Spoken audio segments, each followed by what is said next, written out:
hey. You gotta think about it. Think about it. Hey guys, I hope everyone is doing well. Today we're going to be talking about what arguably is one of the rarest and one of the most expensive games out for the original Game Boy. It's fairly scarce at the time of its release, so not many copies were in circulation. And temptation got the better of me, and I've emulated it, a handful of times over the years, but I've never, up until now, owned a physical copy. And thank you to Limited Run Games. They basically reissued the game, so now in a legitimate format I own it. The game is Trip World, a platformer developed and published by Sunsoft. So we're going to take a look at it now. Cheers.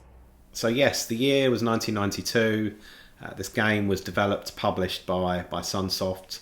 As far as I'm aware, it didn't come out in the US, so it would have been Europe at the time. Obviously now UK and Europe, but European territories and Japan as well. I think even in those regions, from what I gather and just looking at fairly scarce game, I wouldn't say it's the rarest of things, but it's still fairly uncommon.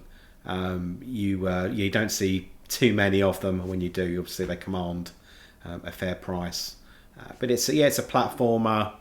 What we'll do is we'll get the cart, we'll put it through. I've got like the epilogue operator, so I can get it on my Mac, play it through my Mac, and then capture some better footage for you than what's going on behind. But yeah, essentially fairly like primitive platformer. You play a character ominously named as Yakopoo, and he's in his village, and the sacred flower gets stolen by at that point in the story anyway, an unknown enemy, and you have to go after the flower. I think there's 5 or 6 stages with the boss at the end of each one. Fairly linear in nature and nothing too taxing. But yeah, value wise, I mean, like I said at the top of the video, it's fairly significant. And if you wanted to get a legitimate copy ahead of the limited run version, i.e. getting one from back in the day, a 1992 copy, loose, we're talking like hundreds of pounds, hundreds of dollars,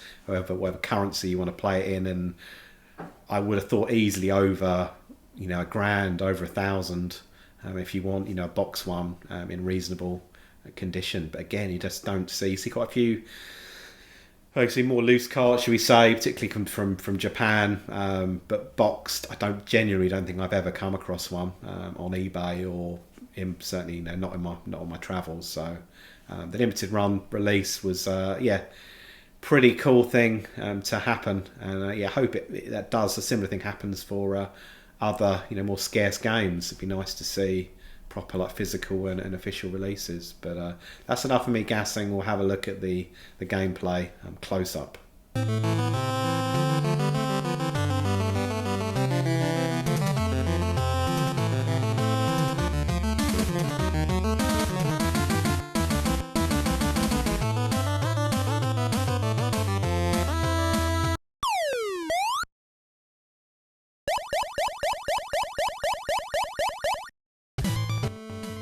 So on the face of it, Trip World is a fairly simple platformer. It's just a couple of twists. You can change your form, so you can both fly and you can also swim. With the flying ability, I thought I'd be able to cheekily use that to fly through each of the levels, but gravity unfortunately kicks in. And also you can't change direction, so there's some, I guess, justified limitations with what you can do when you fly, but it's still fairly useful to navigate around the levels. You've also got the fish mode, where you shoot, I think it's bubbles or foam at the enemies, so that's fairly handy. Game itself, is linear. You haven't really got very many options in terms of which direction you head in, and the levels quite short. There's 5 levels in total, each that has a boss. And in terms of the enemies, you can dodge most of them by jumping over, flying over, swimming around, but even if you touch them, a lot of the time they don't seem to hurt you or give you any damage. That is mainly reserved for the bosses, where you've got to be more careful in how you approach. But with the bosses themselves, doesn't take too long to learn the particular weakness or the strategy to beat them. So even with the latter ones, probably 2 to 3 attempts, and then you pretty much know what you need to do. On the early ones, quite on the first 2 levels, and you can probably do it on the first attempt. It's not that taxing. Praise, I think, is needed for the music. The soundtrack itself is I don't use this word too often, but particularly in the context of the Game Boy, it's outstanding. There's so many layers to the composition.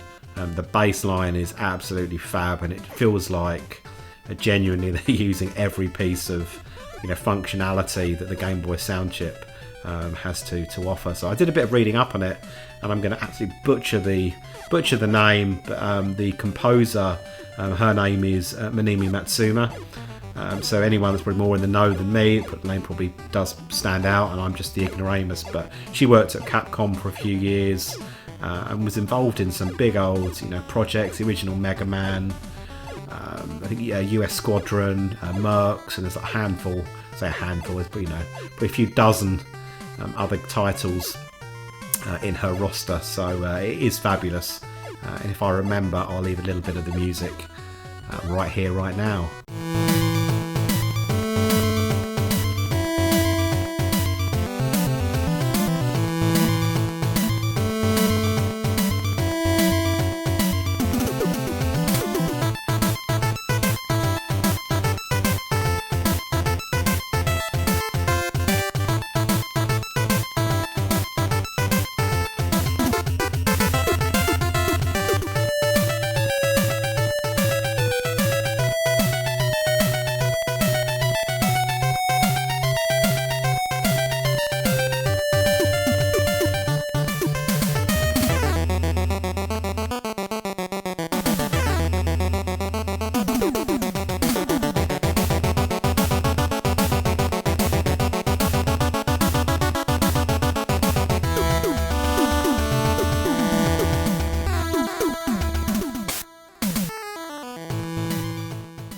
So yeah, in summary, it's a nice curiosity, a good addition to the collection. I'm chuffed to have it in physical form and to have it a licensed version of the game. So pretty pleased with what Limited Run have done here. I think they've done a good job, all things considered.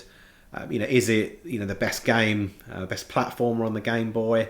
Absolutely not. There's far stronger contenders, ones which carry a lot more degree of difficulty and challenge, but it's still a good still a good game. I think with some of the there's anecdotes and the history of it, and the scarcity of it, it's one, in my opinion, worth playing. Unfortunately, I think with Limited Run now being limited, they have sold out as far as I can see from when I last looked at their website. But clearly there's other ways to access this game if you feel so well inclined. But yeah, worth looking at.